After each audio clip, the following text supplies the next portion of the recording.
ভিডিওতে কথা বলবো যে বাংলাদেশের এই টি-20 বিশ্বকাপ 2024-এর সুযোগ কি রয়েছে সেমিফাইনালে যাওয়ার। আমি বলবো হ্যাঁ, এখনো পর্যন্ত সুযোগ রয়েছে, কিন্তু সেটা 90% আর 10%, 90% না আর 10% হ্যাঁ। কারণ আজকের ম্যাচ অস্ট্রেলিয়া আর আফগানিস্তানের ম্যাচ যখন হয়েছিল, এই ম্যাচ কিন্তু খুব খারাপভাবে কিন্তু অস্ট্রেলিয়া হেরে যায়। 21 রানে অস্ট্রেলিয়াকে আফগানিস্তান হারিয়ে দেয়।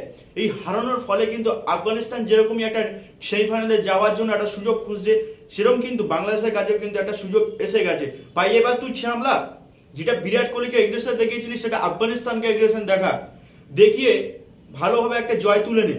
জয় তুলে নেওয়ার পরে সেমিফাইনালের দরজা অবশ্যই খুলে যাবে।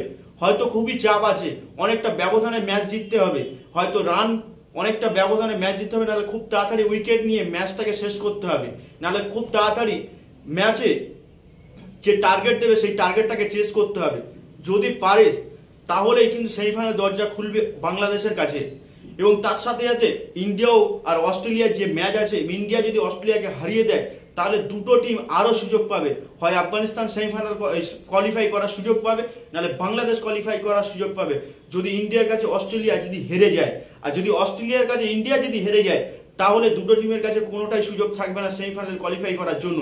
তাই বলছি, যা হয়ে গেছে ভাই, এগ্রেশনটা যে বিরাট কোহলিকে দেখিয়েছি, সেই এগ্রেশনটা আফগানিস্তানকে দেখা, আর দেখিয়ে নিজেদের দেশকে প্রমাণ কর যে তুই একজন সাকসেসফুল ফেস্ট বোলার। এখনো সুযোগ আছে বাংলাদেশের কাছে। ঠিক আছে, ভিডিওটা যারা নতুন আছে অবশ্যই চ্যানেলটাকে সাবস্ক্রাইব করে রাখবে। দেখা হচ্ছে নেক্সট ভিডিওতে। তার আগে একটা কথা বলি, যে এগ্রেশন বিরাট কোহলিকে দেখিয়েছিস, ফল মনে রাখ, সেপ্টেম্বরে তোদের সাথে টেস্ট ম্যাচ আছে, টি-20 ম্যাচ আছে, অবশ্যই হবে। রোহিত শর্মা কিছুটা দেখিয়েছে, কুলদীপ যাদব এরম করে দেখিয়েছে তোদের ব্যাটিংকে।